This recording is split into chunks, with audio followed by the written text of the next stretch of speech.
Nous avons sans doute en mémoire l'évangile d'il y a 2 dimanches où Jésus était vraiment mal accueilli dans son pays de Nazareth.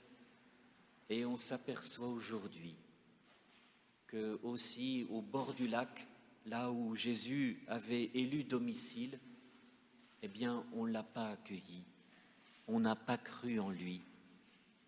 Autant à Nazareth, il n'a pas fait de signes, autant là, il a fait des signes, mais les gens n'ont pas été touchés.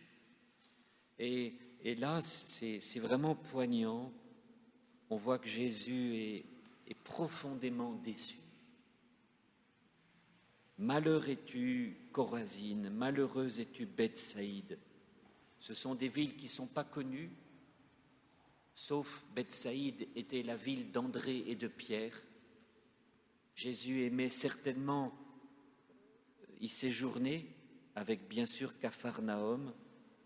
Il y a un point très intéressant que nous ont dit les archéologues il y a une dizaine d'années, c'est qu'on a retrouvé les restes dans ces 2 villes d'écoles rabbiniques. C'est-à-dire que les gens autour du lac avaient vraiment étudié la parole de Dieu. Ils étaient vraiment en mesure d'accueillir Jésus. Et là, Jésus a fait des miracles. Et Jésus va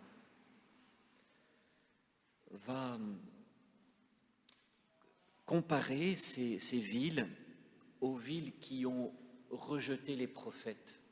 Tyr, c'est peu connu, mais c'est l'endroit où il y avait une expansion commerciale immense. Elle symbolise la ville du pouvoir et de la richesse.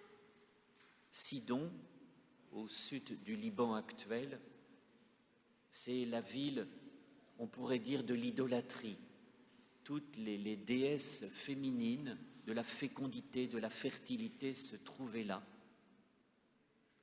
Et puis, il y a bien sûr Sodome. Sodome représente la corruption. Ces 3 villes qui ont été maudites dans le Premier Testament, Jésus va dire, mais si elles avaient connu les miracles que vous avez connus, elles se seraient repenties.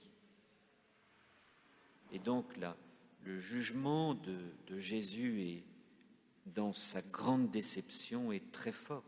Le pays de Sodome sera traité moins sévèrement que toi, alors que Sodome, c'est l'abomination de la désolation. Et nous sommes encore les mardis en chemin sur notre programme Préparer notre résurrection. Et là, je crois que l'évangile de ce jour nous parle du jugement, de ce qui se passera au soir de notre vie. Nous en avons déjà parlé un peu. Nous regarderons notre vie telle qu'elle a été. Nous verrons nos compromissions. Je ne sais pas si nous aurons vu des miracles dans nos vies, je l'espère d'une certaine manière.